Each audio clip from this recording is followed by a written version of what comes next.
Good morning. I'm Carol Andrews of WXLV-AEC 45, and I am the president of the Rotary Club of High Point. And we are at the High Point Public Library today, and so excited that you have joined us, and the folks that are in our audience have joined us, and our panelists have joined us. I want to give you a couple of house rules and say a couple of thank yous before we get started, because we are talking about trust. You know, everybody wants that second chance, and most of us in our lives can tell that story of when we got the second chance, and it's all based on a community read that we're doing in the city of High Point on the book Trust First by Bruce Deel. And hopefully, if you haven't gotten your copy, you will come to the library and get your copy so that you can read with us. Mr. Deel will be here on the 14th, is that right? At the High Point Museum, there'll be an event for him there, and it's just a phenomenal way for us as a community to come together and talk. And so that's what we'll be doing today. So first, let me do a couple of thank yous. This is a collaboration between the Hayden Harman Foundation, the Resilience High Point, and the High Point Public Library. And I love coming to the library. And I have to tell you, when I walked in, if you haven't been here, if you haven't been on the grounds, even if you don't want to go in the building, just walk the perimeter. There is the most beautiful garden out there. So I walked and I took my little Zen pictures and kind of calmed down. It doesn't seem like I'm very calm, does it? But I kind of calmed down. This is a good level for me, and just enjoyed it. So not only are there books here, this library, I was reading their mission statement, and they're committed to not only nurturing the joy of reading, but sharing the power of knowledge, strengthening the sense of community, and enhancing cultural and economic vitality. And that's just part of what we're doing here as part of the community read. So let me introduce you to my panel. These are the best of the best. These are the folks that are out there making a difference, developing trust with people, and developing community. They're on the front line every day. So let me start right here. Tasha Logan Ford. We stole her from Winston. Just so you know. She is our new city manager, and we're thrilled to have her. And she was the assistant city manager in Winston until 2018. And then she worked for Community Development Credit Union in Durham. She and I did a project together where we were changing housing situations in Winston. So we've known each other for a while, but this is the first time we've met. So she also served at the city of Goldsboro, and she is now our city manager. And we are thrilled to have you here. So I won't go through all of this, but all of these resumes are online. Next to her, Miss Dia. If your kids like sports and they like basketball especially, they know Jakki Davis, and she's the executive director of Dia, a grassroots fitness and education organization. And she founded this with her husband, Corbin, in 27. And they are just making a difference. And they're just finishing their facility now. That's coming to fruition, and we're looking forward to that open house. Next to her, cutie, is Giselle Mansi. Currently is the director of the YWCA's Latino Center of Greater High Point, and just doing a phenomenal job over there. In her current position, she oversees multiple programs that directly aid and impact the Latino community in the area. Giselle is passionate about helping youth and adults alike. So we are thrilled to have you here, and she is smiling. Now, I'm not wearing a mask because I talk so much, but our panelists are wearing a mask. They will bring them down because we want to be in accordance with Guilford County regulation. All right, finally, on the end of our table down there, Dan Hodgson. Thank you so much. Born and raised in upstate New York. I was exit 3 on the turnpike, just so you know. He's married to Linda, and he has 2 daughters, Sophie and Kimberly, and a son, Matthew. He is from the University of Louisville. I said it right, thank you very much. He is a United States Army Airborne and Vietnam War veteran. Thank you for that, sir. I'm an Army brat, so I have great respect. Retired High Point Police Commander of 29 years and served as an instructor in curriculum development at the State of North Carolina Justice Academy in numerous subjects with specialty in special weapons tactics. I feel safe. I feel very safe now. Okay, so thank you all panelists for being with us. And we're going to get right into the conversation about discussing, and what we want to talk about is radical trust. That is the whole point of the book, what they're doing and what happened in Atlanta haven't read the book, Trust First, a pastor went into the inner city and delved into the inner city, and he talks about the first initial shock. Most of us want to do good, and we go out to do good. What would you do if, on your first day of doing great, someone pulled a gun on someone, and you're standing there? Well, he didn't leave, and the result has been phenomenal. So how does that happen in our community? Panelists, thank you again for being with us. Let's start with this question. Can you provide an example from your life where someone extending trust to you, and they did it in an unexpected way? What happened to you because of that experience? Who'd like to go first? I'll go. Okay.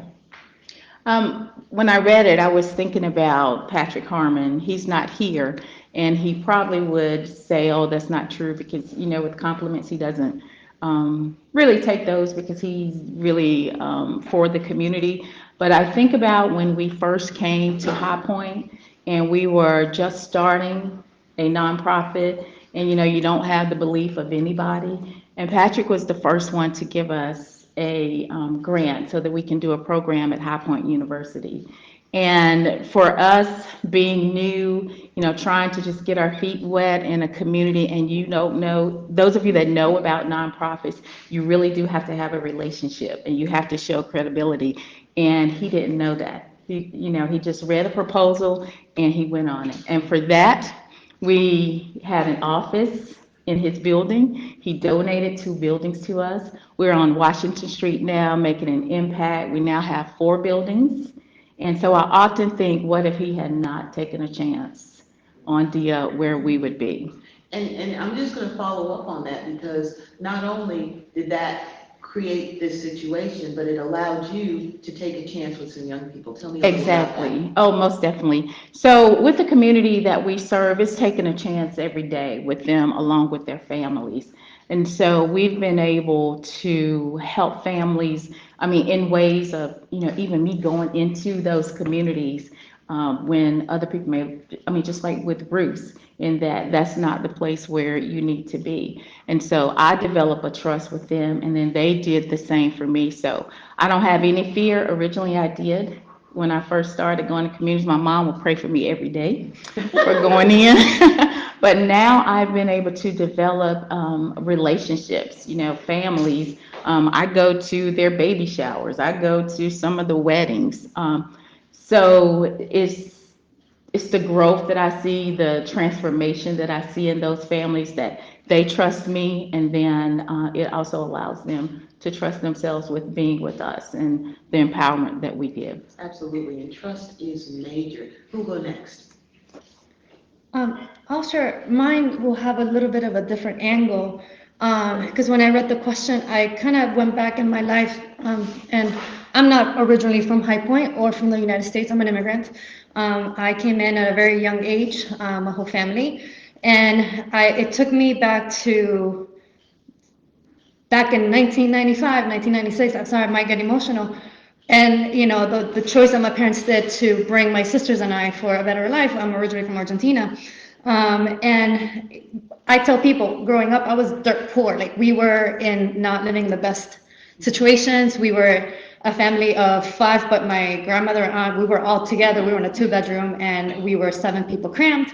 And I often think about the people that came to our aid, that we needed to trust, and that they were trusting us as well. It was like a 2-way street. And it's a humbling experience when, you come from another country and you don't know the language, and all of a sudden there's, you're trying to make ends meet. And my parents, at least at that point, because I was young, and to let people into your life to allow to help, or, or whatever. But I often think about, and I actually had this conversation with them this week, where I'm like, how did it feel? Like, what was it like? What happened, And coming to a country where you don't know anybody, where you don't know the resource, or you don't know what you're gonna find, right? And like being afraid. Like, I remember my mom will always say, "Don't go very far. Like, they might take you away," right? And like we would like walk like all holding hands, stressed out. And I'm like, "Mom, I think it's gonna be okay. No, don't talk to anybody. Don't look at it, And so just to allow people to come in and to offer help, like that took trust on our side. But also, I'm pretty sure people coming in, they're trying to figure out, okay, how, kind of like this, like, we're trying to be reactive. What can we do? What can we bring you? And moving forward, as I grew up and then became an educator, and I worked for Guilford County Schools, many of my families, and you're in that line as well, you see what they're going through. And sometimes and I guess because I had my experience of me being an immigrant, me going to school, not knowing the language, not crying for months because I couldn't, communicate. And so kind of like turning the table and being that person to say, like, take your time, it's okay, and building that trust, right? Because I was once in their shoes. And so it takes a minute, it takes time. It's not, they're just, I'm afraid, but they're probably 20 times even more afraid of what's going to come out of my mouth, what's going to be coming in on the, through the doors, who's going to say what. And so that allowed me to be able to have very frank and very honest and very calm conversations about what is your situation, what's going on, what's the best course of action. And sometimes I didn't have the answers, right? But all it took is just like, I just want you to breathe for a minute and just, and sometimes it took more than just one conversation. And just like, for us and us growing up, sometimes there were things that took many, many conversations or many, many tries just because of, many factors. And so like, for me, that question, it was almost like, I had my experience, as the, trusting as an immigrant, right, that we were doing the right thing, or we were going the right way. But then after, being, and I grew up in Miami, Florida, and then coming here, right, it's funny because it's such a contrast. But just learning that everybody has their own journey, and regardless of where we're in that journey, there's always a trust level, no matter where you're at, no matter what you're doing, and no matter what side you're in. And I think, just playing off what you said, trust breeds compassion on different levels too. So very, very cool. Thank you. And most of us will never know what it's like to come here as a foreigner. And then you're faced with, well, you must be illegal. Well, you must be this, or you must be that. All the assumptions that come with it, yes. Yeah, all the assumptions that we make. And I think one of the things that we got from this book is not to make those assumptions. All right, who's next? Such a gentleman. Ladies before gentlemen. Of course, of course. One of the things that seems to be the common thing that talks about kind of meeting people where they are and giving people time. Just talk about the time that it takes to build relationships. And, one situation for me, I remember was a work situation, but I feel like it was a work situation that helped to propel my career even to where I am now. And it was a program we were working with Special Olympics in my community. And the chairman there was a retired colonel in the military in the community where I was working. And we had been working together. At the time, I was an intern. So I was only there working for a summer and had the opportunity to work with him. There were several volunteers, heads of foundations that were working to bring this program together. And the chair of the committee was diagnosed with cancer. And he was the leader of our group. There were 50 or so different organizations that he was working to coordinate. And when they asked him who should take over in leading the group, he immediately turned, looked at me and said, "Tasha can do this." And I immediately looked at him like he had lost his mind. But what I learned in that moment, he looked at me, he said, everyone else has this singular focus around what they are doing to make this happen. He said, I need someone that can listen to people, that can understand the importance of the relationships, and that can bring the resources to the table. He says, I'm right here. He says, I'll help as you need me to. He said, but you can do this. And when I think about a gentleman who had, more stars than I could ever imagine, entrusting me to take a project that he had worked on for several years while he was going to be going through this significant illness. There was a great sense of pride, but there also was a sense of responsibility. And there were some mistakes, but at the same time, I knew that it could be done. So for him extending that trust to me, of managing the program, but I also was thinking about the people that we were serving. I'm getting ready to start working with individuals that had special needs. They were coming to our country for the first time. You know, I was thinking about their parents that were entrusting their children and their coaches to come into our community and how we would take care of them for the time that they were with us. But all of those things were in my mind, and I remember him saying to me, he said, that's the reason why you'll be successful at doing this. He says, all those things you're thinking about versus recruiting volunteers, providing transportation, making sure they have somewhere to sleep. So you're thinking about it holistically. And that's what makes us successful. So when I was reading this book, and you know, Bruce talks about there were some times where we experienced things from our own perception or from our own perspective. That resonated with me because a lot of times when we're in positions and roles, we think about just what we're supposed to do from our role. But I think it's important for us to recognize that we have a perception that we're bringing to the table and it might not always be accurate. So taking the time to listen and to understand is what helps to foster that trust.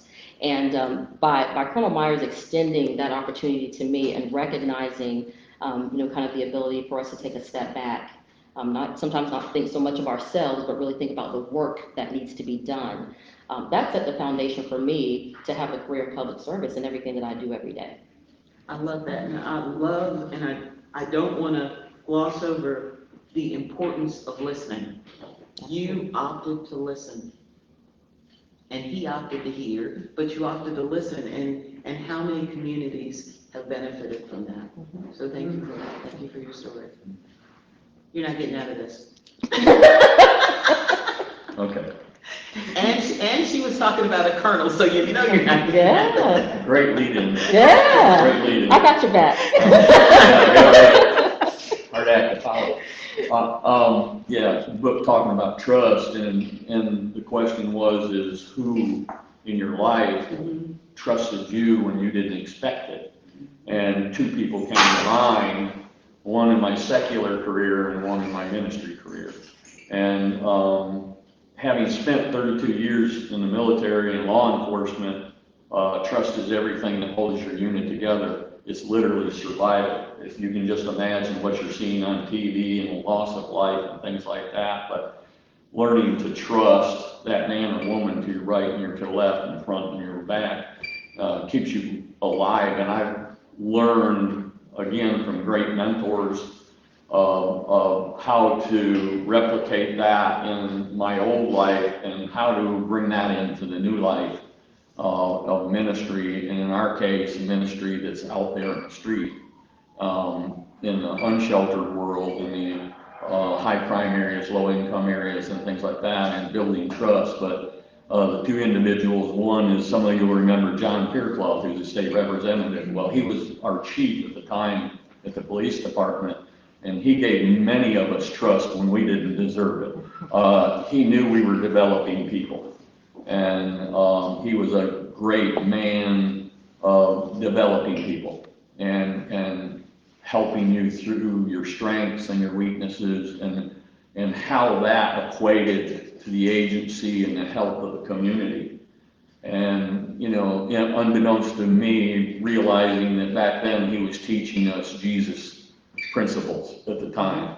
And then Wayne Wingfield was my mentor, my pastor, who was teaching me again, helping us plant the ministry that we have now out in the streets of High Point, having trust in us and kind of breaking the mold of what the church looks like, and going to that first century church where Jesus was literally going out and building relationships of trust. And it was, and when you start thinking about all the people, and I'm way older than most of you, so I have a lot more people that I can think back that trusted me and developing trust. And it wasn't so much as whether you're trusting folks that you're working with, whether they're addicts or whether they're prostitutes or gangbangers, is can they trust you? Are you developing a relationship, a loving, unconditional loving relationship with them where there is reasonable expectations and then waiting for them to decide to bond with you or bridge with you, when you can hold them accountable, when you can start asking things of them to help themselves. And it's those long relationships, and where Bruce was talking, if you see him over all those years of developing hardcore addicts, hardcore criminals, or gangbangers, you start realizing that most of our folks in that kind of environment and that lifestyle, they lost all trust. So you're starting to build trust that they didn't even have with their parents. And a lot of times that's just loving them no matter what, and having, like I said, reasonable expectations. Not asking a lot of them other than just, let you minister to them, let you work with them. And over time, they realize that you do have their welfare in mind and you do care about them. I think we all would agree that trust is hard to develop or earn, and it is a two-way street. But once you have that, it's something that really needs to be protected. Yeah. It really needs to be protected. Let me get to the second question.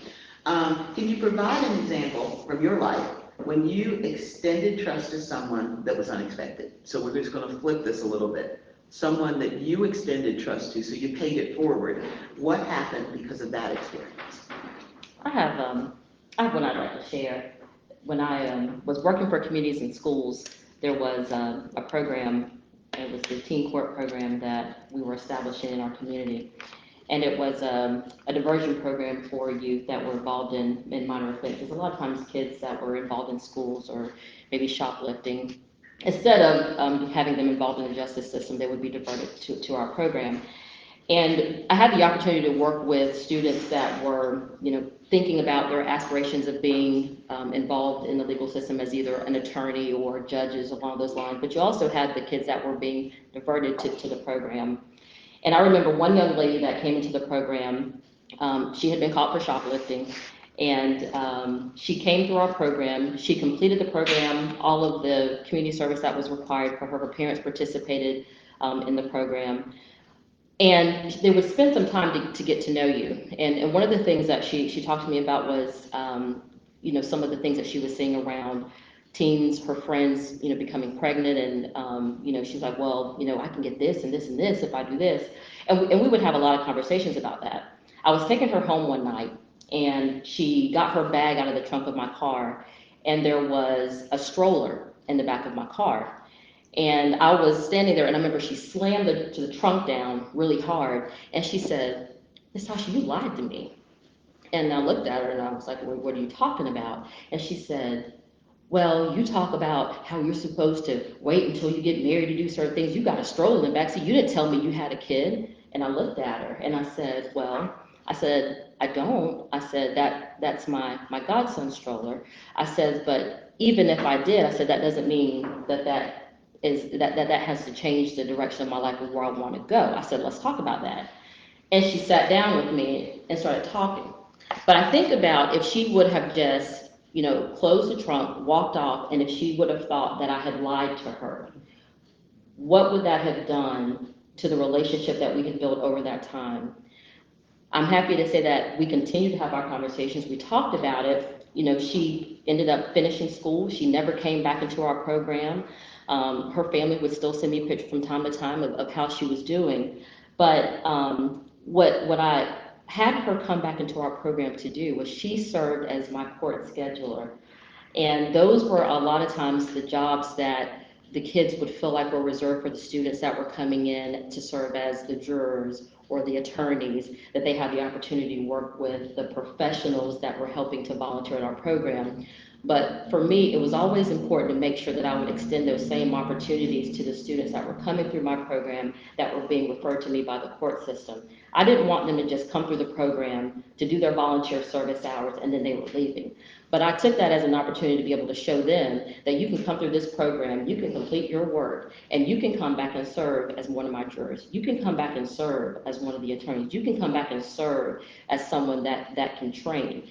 Because I want to be able to show them the positive examples that come when they continue to make the good decisions.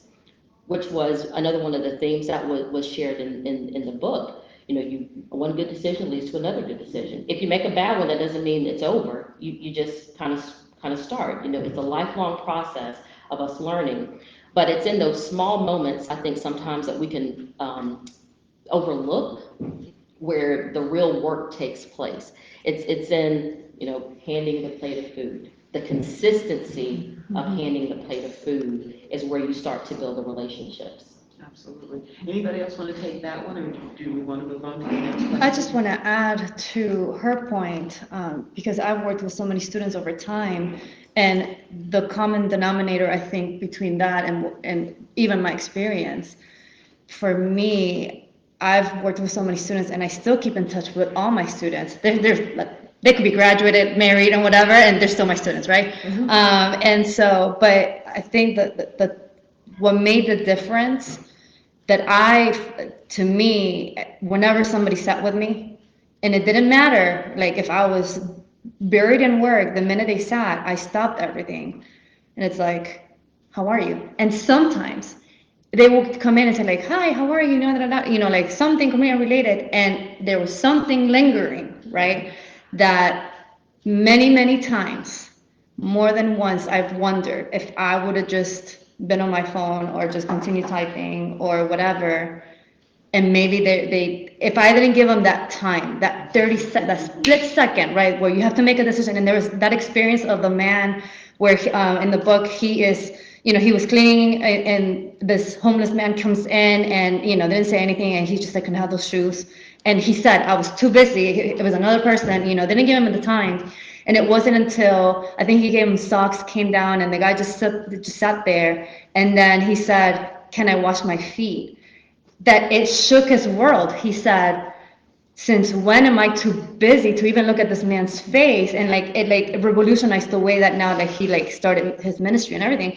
And how many times was I in that situation where to me, every conversation that I have with everybody, with any students, and even in the community, even in my line of work now, when they come in, I don't know what baggage they come in, and 9 times out of 10, in the line of work that I'm in right now, they'll come in and say I just need help with, translating this paper. And when we sit down and I start asking them their name, their story, all of a sudden I find out that there was a way bigger problem at hand, but they weren't sure if they can confide or trust or even share until, I don't know, I find that giving someone time. And the other thing too, there's a really good quote that I like here. It says, seeing people, from day one, seeing people not for who they will be, but in the person that they are. No judgment, no nothing. So just seeing them for who they are in the moment, that meeting them where they're at, and not saying oh, you're here, oh, I already see a whole future, let me, no, it's hey, I hear you, I see you, let's just start where we're at, right? And that to me is so important. And what a difference it makes when you give somebody 30 a minute, just that moment of your time.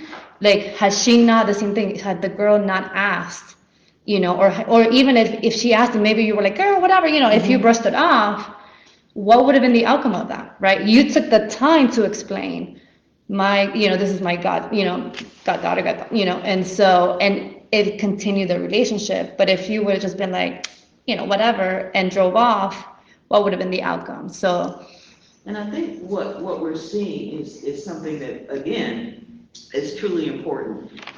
Where we are, because by some universal grace, we are not on the wrong side of the law. We are not in a position where our families, at least not now, where our families need extensive help.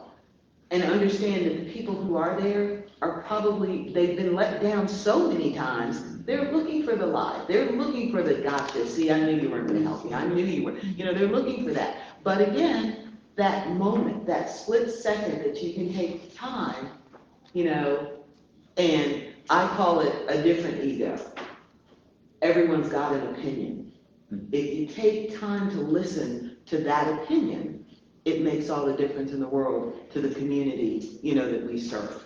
I'm going to move to number 3 because we'll have plenty of other time, but I want to at least make sure we get through all these questions. And thinking about situations in the first and second questions where trust is not extended or was not extended, perhaps a situation where you've experienced trust to be extended, what occurs, on those situations where you may have been too busy because you were on your typewriter? You may have been said, you know what, let me send you to the next one in line, when they really came to you because perhaps you look like they do, or perhaps they think you had something in common with them. And a lot of times that is what happens. How do those situations change you? How do those situations? I'll take that one. Okay. Okay, I like again, having talkers. well, again, I feel like I may be stuck in the nonprofit world, but I think about when we apply for grants or, meet with potential funders and we don't receive the money. And in the nonprofit world, you have to work really hard, again, to get that credibility. And I thought that we had for years. And then I had been cultivating relationships with these foundations, and I did not receive the money that I needed at that time. Just like Bruce in the book, he worked very hard. I mean, the impact was there, and he didn't receive a lot of funding either.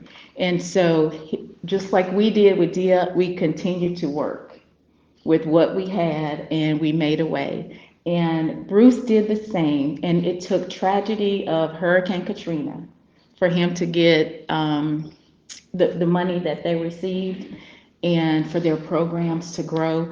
And I often think about if I would have just been upset with all of these businesses or foundations, organizations that told us no, if I didn't continue to cultivate those relationships and continue to go back to them, where would we be right now?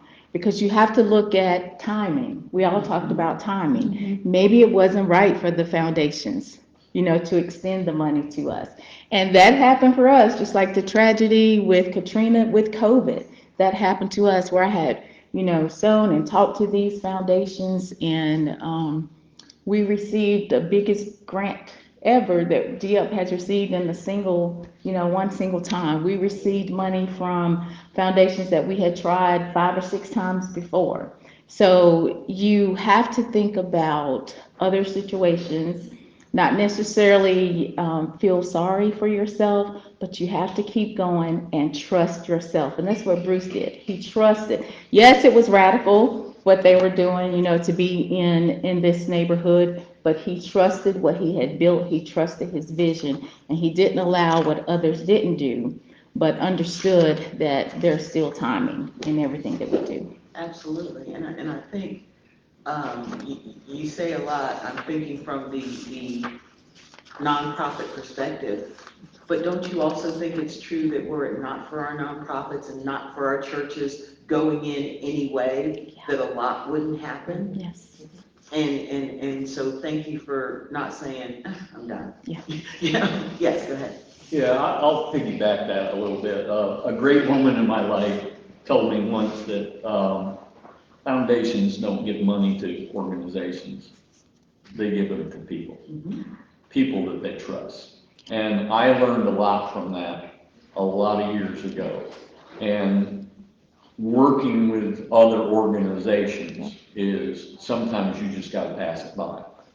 It's a Jesus teaching. When I can trust you with a little, I give you more.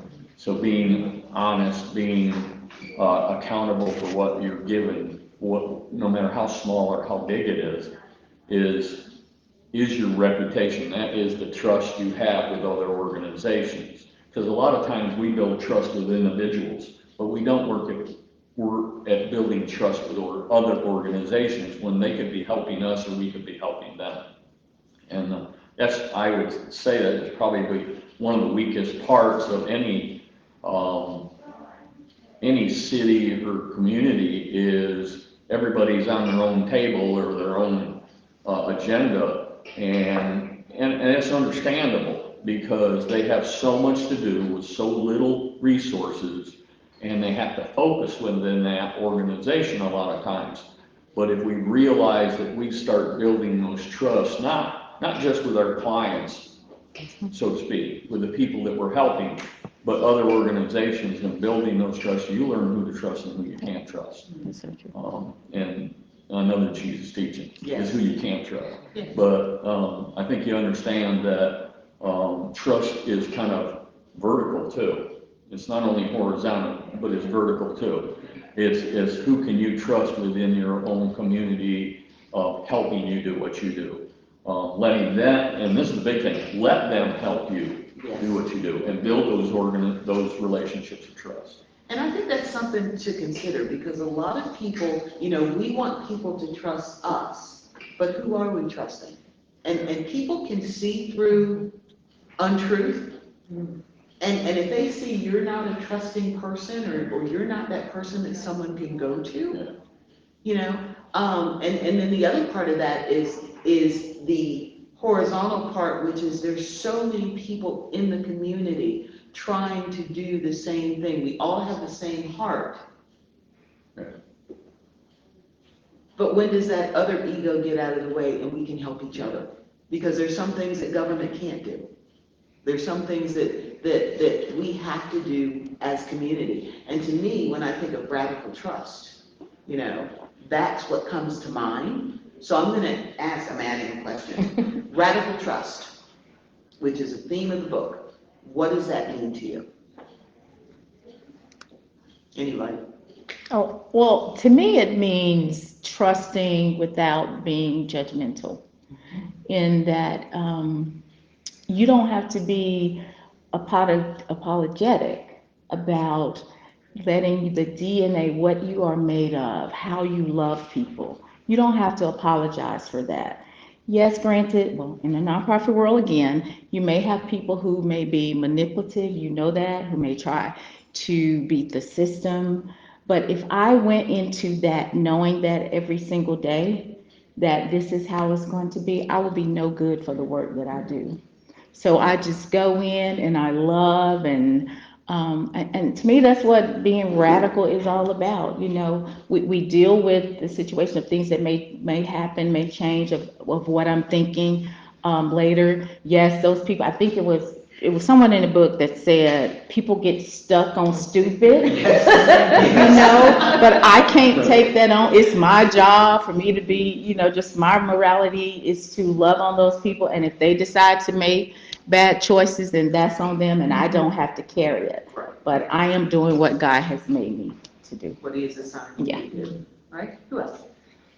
What I was gonna add to all that, and I remember about that, it made me laugh. Now I lost my train of thought. To me, I had just this week alone, I had a very extreme case that I was dealing with. And I had multiple conversations with the closest people around me, because, just like we're all in the nonprofit, you also need people to feed onto you, right? Like you're pouring, but you also need to find people that can pour onto you. But one of the things that I had a conversation with somebody, and I got to a point where I was hitting walls, because I was trying so hard to connect the dots and, do all these things. And I'm like, why are people not like listening to what I'm saying, or this and that, And when I came to this other organization, we weren't seeing really eye to eye. And not that we were disrespectful to each other, but I can tell there was a sense of frustration on the other side. And I felt sad. It got to a point where I sat in the chair, and I remember the first thing I said, because I had someone with me in the office, and I said, this is not about being territorial. We're all doing the same thing. It's not about who's getting there first. It's not about who's taking the lead. It's who can, we're all doing the same thing. Let's just get there together. It takes a village. I can't do it on my own. And if I tell you, it's a lie. I cannot carry 50 things on my own. It'll be impossible. And to me, it came down to the person that we're trying to help needs X, Y, and Z. I know exactly who can do it. I know, because I have that relationship, and we were able to build it, and I know exactly how to get from point A to point B. And and to me, to be able to have that trust from that person to say, lead me there, it's a big weight, right? But to me, it's more like, radical trust comes down to like, it's not just like the trust and time and all that, but it's like, it's also, it takes more than one person. It's all of us linking arms and saying, hey, who has, like, let's be efficient, right? Who has knowledge about X, Y, and Z? I do. Okay, can you leak this real quick? And not being, salty or territorial or anything, is saying, I know how we can get there faster, right? Follow me. It's not about like, oh, well, and so to me, in the line of work that we're all are, when we're working with people, and it doesn't matter what age, it doesn't matter where they come from, at the end of the day is, there's a reciprocal trust. And one of the things too that I like in the book, it says that some people will be in our areas or work for a season, and we have to be okay with that, Yes. right? Which I'm sure, like, as many, I also go through disappointment, and I'm like, gosh, I'm like, what? But then I have to remember time, place, seasons, right? And things are gonna work out the way they're gonna work out. And I take my hats off to him, because there's so many stories of how many chances he gave, right? And he will go and get them, and he knew that, like, not that he knew that they were going to fall short, and it didn't matter. He would be like, you're still mine. I'm still here for you. You can fight me all you want, but guess what? I'm like your constant, right? And that's when you change lives. Mhm. That's truly when you change lives. And again, that's what radical trust is. And it becomes that situation where you say, it's not about me, it's about the people we serve. And however we get it done, we get it done.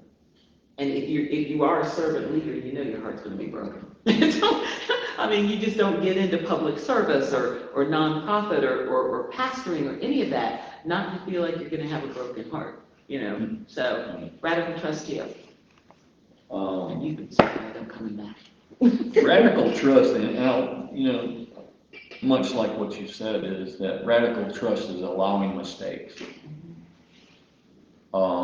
And if the person that you're working with doesn't know how to repair that mistake, going a little bit further to help them understand how to repair that mistake.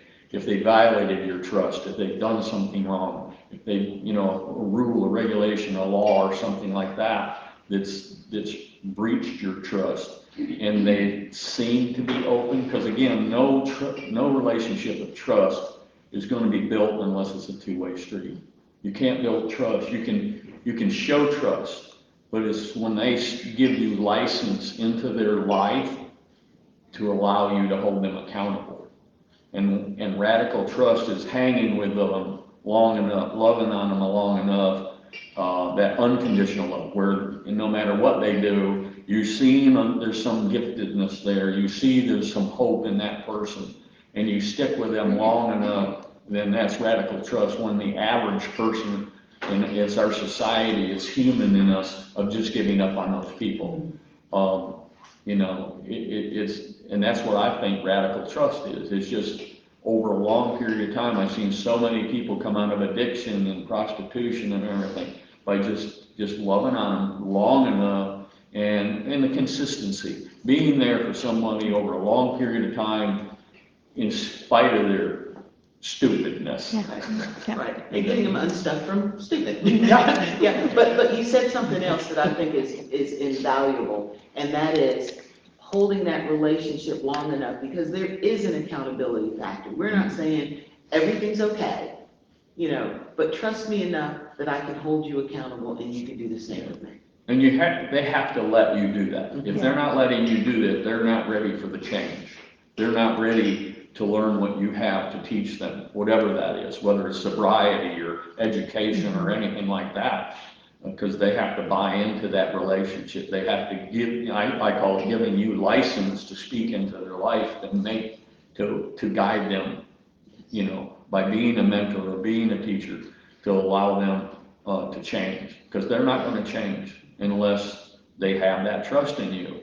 Absolutely. Well, and then again, that's, we tend to look at for lack of a better term, our clients, the folks that we felt called to minister to or to help out, all right?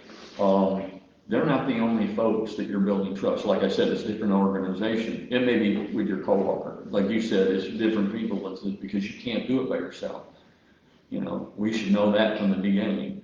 And then it's getting by that. You don't know how much you're ministering to the next person. And, you know, that's where you take a relationship, whether you're working with a drug addict or you're working with a homeless person, and you come away with that interaction feeling more blessed than you think you blessed them. Absolutely, absolutely. So, Yes, radical trust. You know, I'll take a little bit different perspective when I think about radical trust. I think it's about understanding and knowing your own values as you do this work. And the reason I say that is because there are a lot of situations where we talked about an individual that may be dealing with substance abuse or, you know, issues of poverty. But there are also organizations that we deal with where their motives are, you know, let's just be honest about it, you know, they're not pure. You know, capitalism is very real in our society. And those are things that we know we're going to have to deal with. And there's a lot of self-interest that may drive individuals to make certain decisions. But when you're talking about radical trust, if you know that your values are to try to move the needle in this direction and try to be the good, try to love people, some people can think that as being a sign of weakness.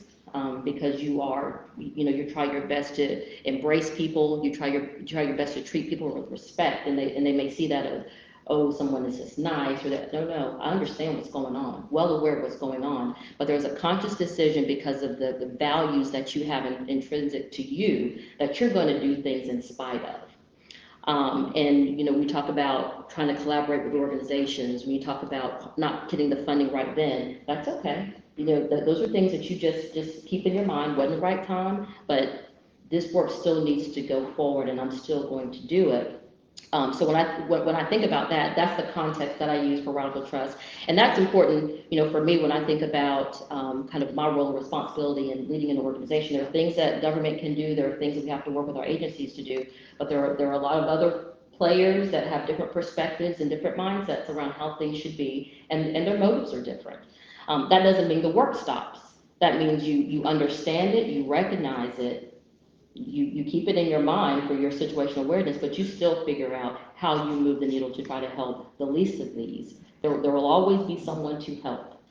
And as long as that's what's guiding your individual actions every day, then I sleep well at night. And everybody else should too, knowing that we did our best. And it's a journey. Well, and I agree, and I think that you touched on the pureness of heart, which is important. You touched on capitalism, which is very real, and I think we have to understand that. Our motives, anyone's motives, will speak to the effectiveness of the mission. Mm-hmm. If your motive is just to, and I think that's what you find when it comes to collaboration. If your motive is to take credit, then you're really not going to do a good job of collaborating. If your motive is to truly serve a community and become an us rather than a them and us, then it creates a whole different ballgame.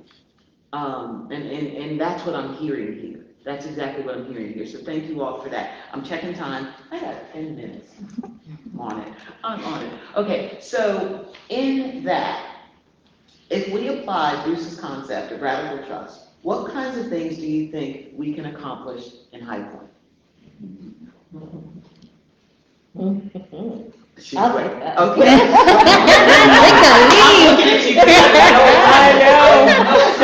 I wasn't touching it first. You weren't touching it first. You know, that's exactly why I'm excited to be here. You know, I think about if we're able to have radical trust in our community, it changes how we design our communities. Mm-hmm. It changes how far our students can go, how far our members in the community can go. That I just think about the long-term outcomes for success in our communities, and sometimes it's around examining the systems that are in place that have told us it has to be this way all the time.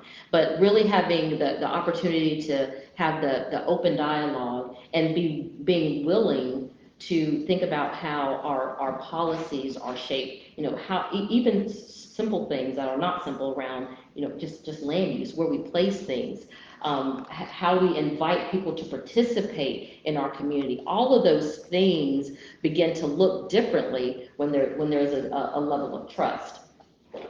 People's level of comfort to come out and just tell you what they need. Sometimes there's simple things that we could fix early on before they become larger problems. When there's trust in the community for someone to feel like they can come and say those things, then I feel like we can, start to curb some of the negative behaviors and outcomes earlier. And at the end of the day, it doesn't cost us as much. And I'm not talking about costs in terms of money and finance, but costs in terms of our personal, the capital that we have, the social capital, the human capital that we have, it's limitless. I get excited thinking about those possibilities if we start to catch our kids earlier, if we start to show people a different direction and provide them the supports right where they are. Not that they have to be like me or you or anybody else that's listening to this, but so that they can determine what their own individual possibilities are and get there. I get excited when I think about that. Amen. It can happen. Let's put an exclamation point on that one. Yeah. You're going to? No, go ahead. No, just to piggyback on that, and in the book, Bruce had 240,000 square feet, of that one-stop shop. I think we could do that as a city. And it is everybody working together, like you said, understanding your role, but it's us trusting one another that we can do it. And when we trust you to do it, then we know that you're going to be accountable for what you do, that the people that we serve are not going to be frustrated. We're going to make sure that they have the dignity, but we're all doing this together. So when I was reading, I was thinking about the Olympics, and I have to do a shout out to Aggie Pride because, there were two that were on, the 4x400 on track team. So I'm just looking at it as if, what if all of our different organizations had a leg in this?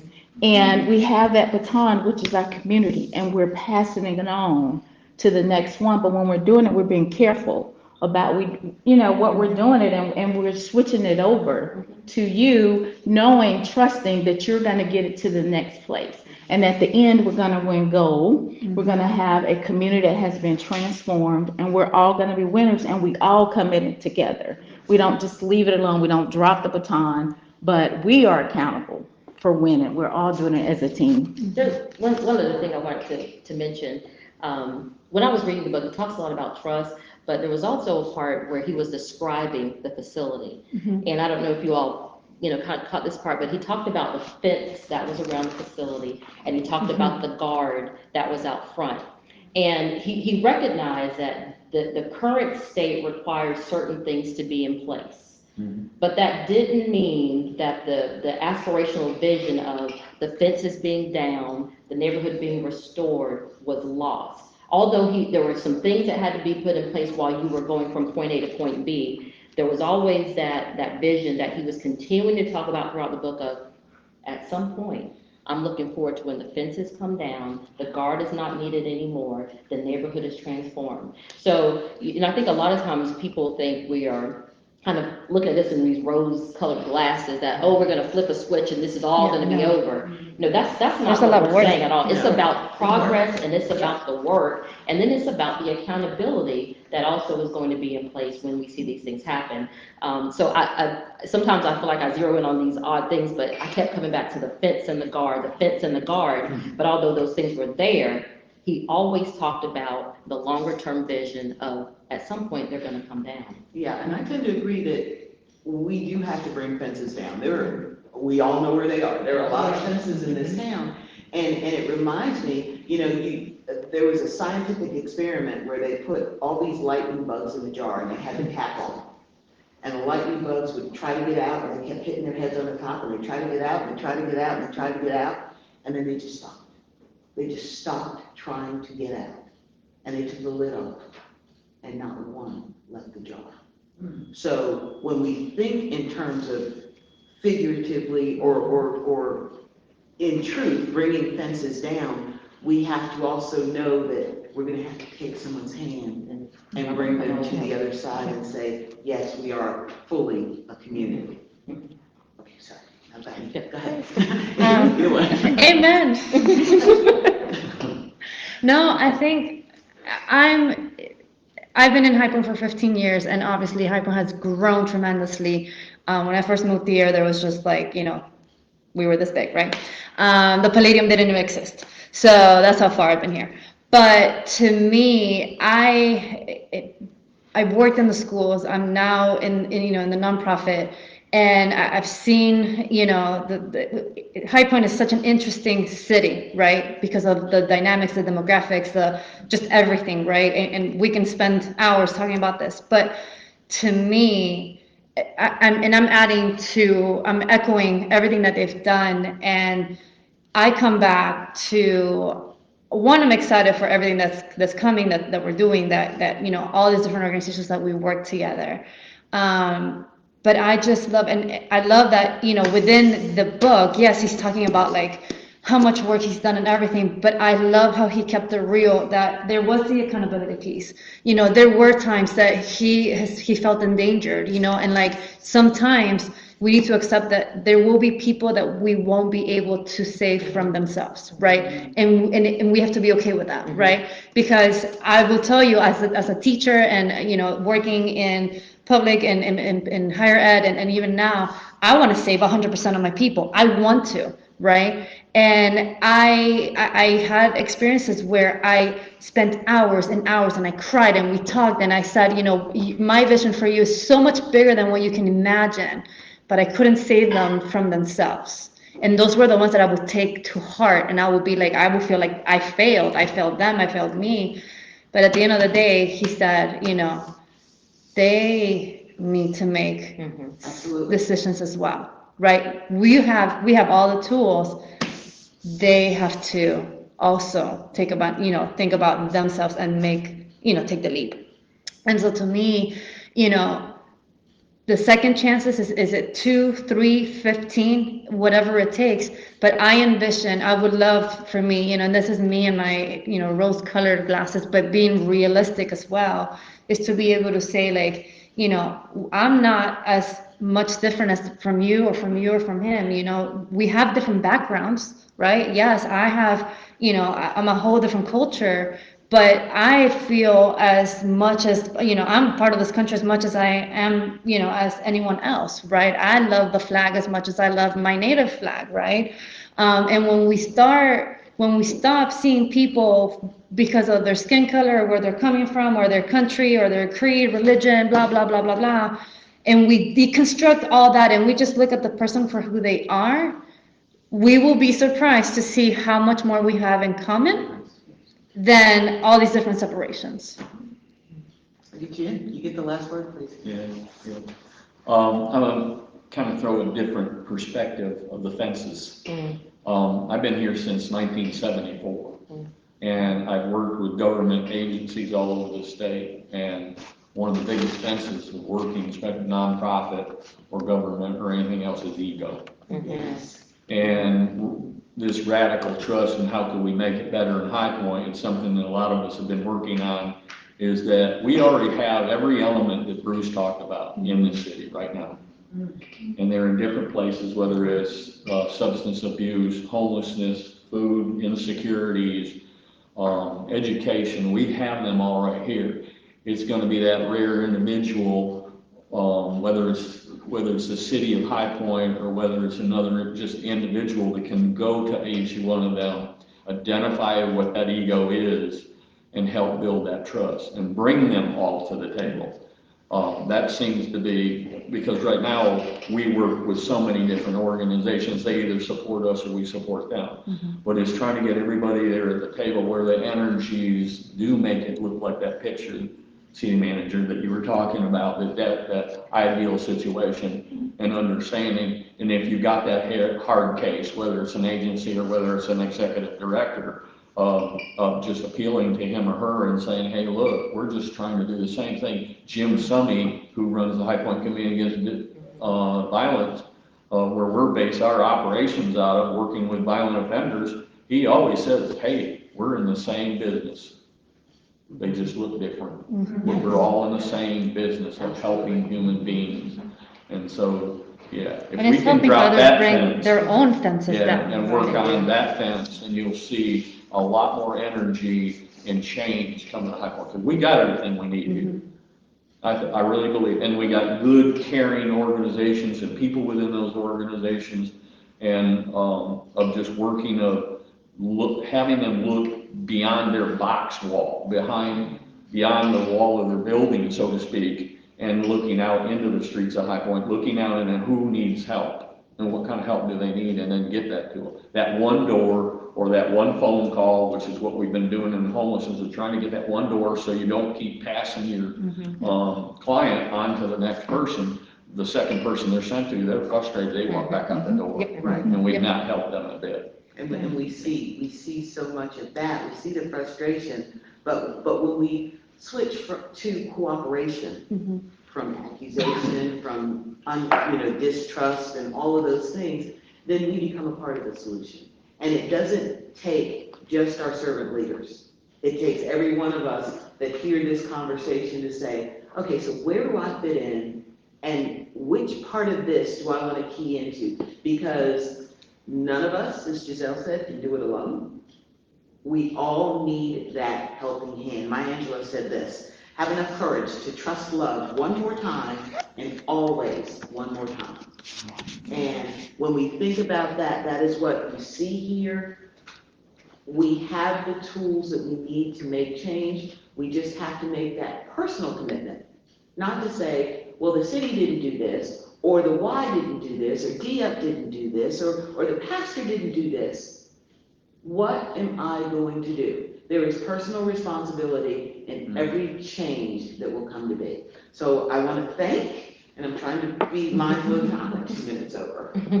I might get fired. What can I tell you? All right, but I do want to thank the Hayden Harman Foundation, Resilience High Point, and the High Point Public Library for hosting this, for allowing us to speak. We want to thank all of you for listening. All the folks here, thank you, because you could have been anywhere else in this day, and you chose to be here because you want to be agents of change, and that is greatly appreciated. So thank you all. For our speakers, and I don't want to mess up any names, Tasha Logan Ford, Dan Hodgson, Jakki Davis, and Giselle Mansi, thank you so much for being with us, and thank you all, just for your time, for your heart, for being that servant leader that says, this is my town, and I'm going to make a difference. And thank you all for making this the high point of Guilford County. Have a great day, y'all.